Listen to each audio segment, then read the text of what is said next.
Hello, Chumripsu. Okay. Happy New Academic Year 2025-2026.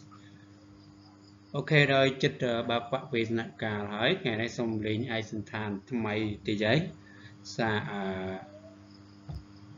riêng chom tục ngày sáng thầy clip về đấy cứ trên video vẽ quan là biết là trong là Academic Years mình để cho năm sắc xa thầm mày đó chẳng Happy New Academic Year 2025-2026 Ok យើងមានពាក្យ Academic Years ហើយពេលខ្លះក៏យើងប្រើពាក្យSchool Year Okay School Year អញ្ចឹងនៅក្នុង Dictionary គឺយើងប្រើ Academic Okay Academic Year គឺប្រើច្រើនហើយ School Year ក៏មានកន្លែងខ្លះក៏គេប្រើដែរអញ្ចឹងប្រែថាឆ្នាំសិក្សាអូខេតោះឥឡូវយើងនឹងទៅសិក្សាពាក្យដែលពាក់ព័ន្ធទៅនឹង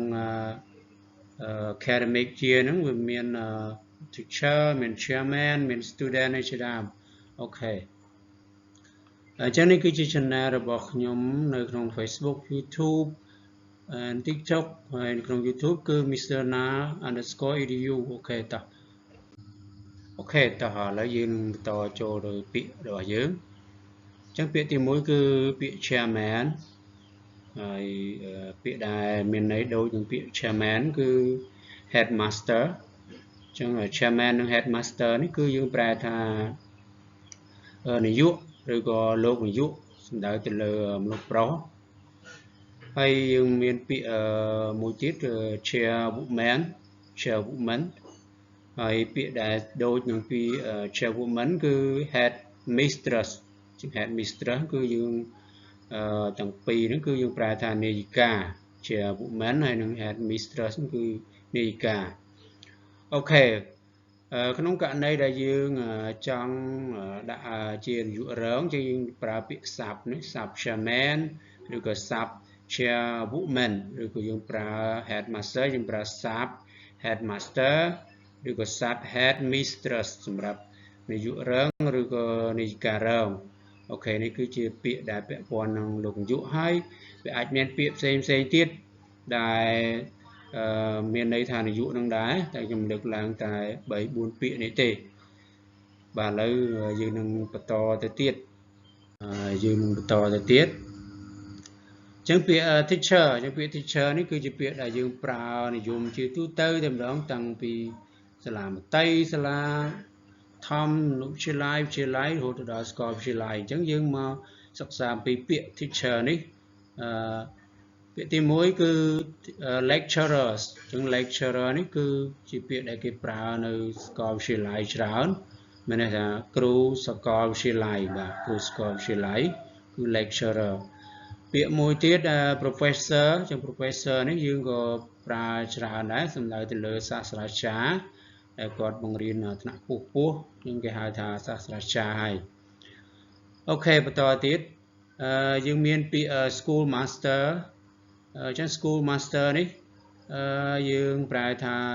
លោកគ្រូសំដៅទៅលើគ្រូប្រុសណាគ្រូដែលប្រុសគឺហៅ school master ហើយសម្រាប់គ្រូស្រីគឺ school mistress គ្រូអ្នកគ្រូគឺ school mistress អញ្ចឹងប៉ុន្តែជាទូទៅយើងច្រើនតែប្រើ teacher ទាំងអស់ណា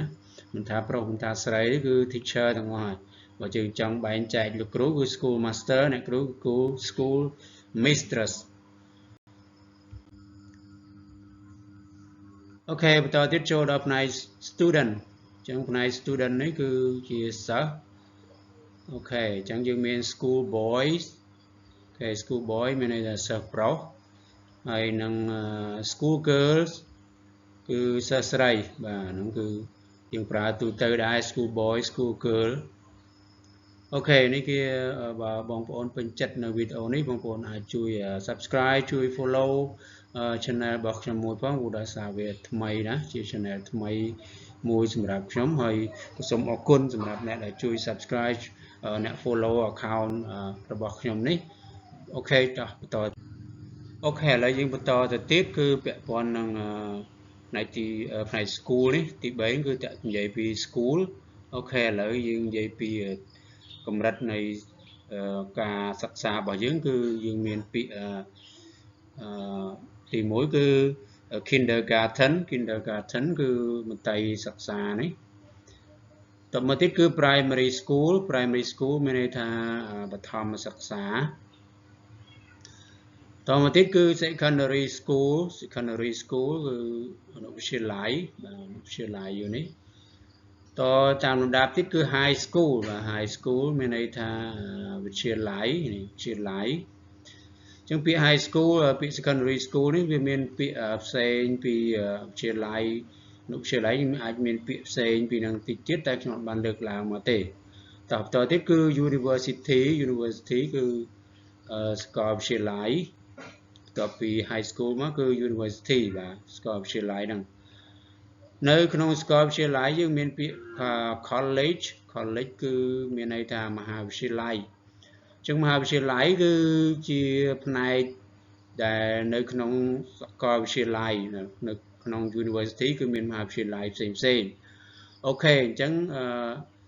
ខ្ញុំបានរៀបចំពាក្យនេះអស់ត្រឹមហ្នឹងប៉ុន្តែវាអាចនៅពាក្យខ្លះទៀតតែខ្ញុំយល់ថាពាក្យប៉ុណ្ណេះគឺជាពាក្យដែលសំខាន់ហើយសម្រាប់យើង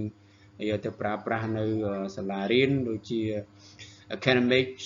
year ជាដើមអូខេ goodbye thank you